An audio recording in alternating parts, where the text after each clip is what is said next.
Time to get our Knicks fix here at Madison Square Garden tonight. It will be the New York Knicks and the LA Clippers. Again, the final home game of the Knicks regular season. I'm Al Trautwig in the Geico MSG suite, and downstairs in our courtside studio is Alan Hahn. Alan, interim no longer, Glenn Grunwald. What does that mean for the franchise? Stability more than anything. The idea that this is going to be a very busy summer. We know that. Once again, the Knicks are going to have a lot of decisions to make. And you need some stability at the top. And so that's what they have right now with Glenn Grunwald. Obviously did a very good job this season putting a roster together around the star players, Carmelo Anthony and Amar'e Stoudemire, starting with obviously the stunning move to sign and trade for Tyson Chandler. And, so he's earned the job. And what it does now is it allows him to now focus on the offseason, even though we're still in season, but he can now prepare to get this team ready for the coming season, especially this summer where there's some big decisions to be made. Now, in meeting with the media, it didn't sound as though anything is imminent to take the interim away from Mike Woodson's name. No, it isn't. And, Glenn talked about it where obviously he praised the job that Mike Woodson has done. But he basically said that, we have to stay focused on the moment. And that moment obviously is the playoffs.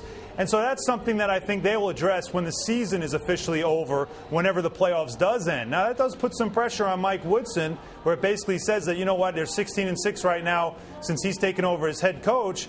But there's still more work to be done. They want to see this team and how it competes in the playoffs, especially if he can get out of the first round. And I think that'll go a long way. But already, he's done a good enough job where there's enough people that know that he is someone that is basically interviewing on the job and having good success at it. He doesn't have to talk about it. He can let other people do that for him. Yesterday, Carmelo Anthony was asked about having Mike Woodson come back and be the coach for the Knicks in the future. And it was a very strong endorsement that he gave.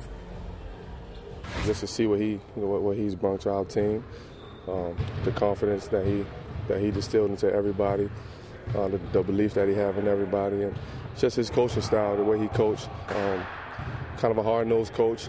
Hold everybody accountable. I've been saying that. Everybody is responsible for their own actions. And, I would love to see him around here. And, Alan, it didn't stop with Carmelo, did it? No, it didn't. Amar'e Stoudemire as well actually used one of his favorite words twice. He said he's done a phenomenal job so far as the head coach. So there's an endorsement there from the other star. Tyson Chandler as well has talked about Mike Woodson and the good things that he's done as head coach, really making his team focus on one of Tyson Chandler's favorite things, defense.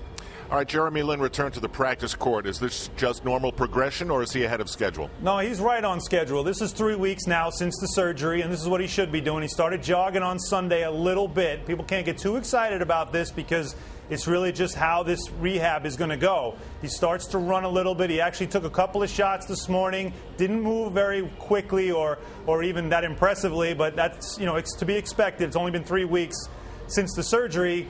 It's the idea of just being in the gym, getting around, touching the ball again, but he looks like he's pretty much right on the 6-week schedule they're talking about. We'll know more next week and the week after. In that 4th and 5th week of recovery, you'll really see how well he's responding to running and maybe getting in the cut a little bit more. But it still looks like if he's going to be back with this team this season, the Knicks will have to be in the second round of the playoffs.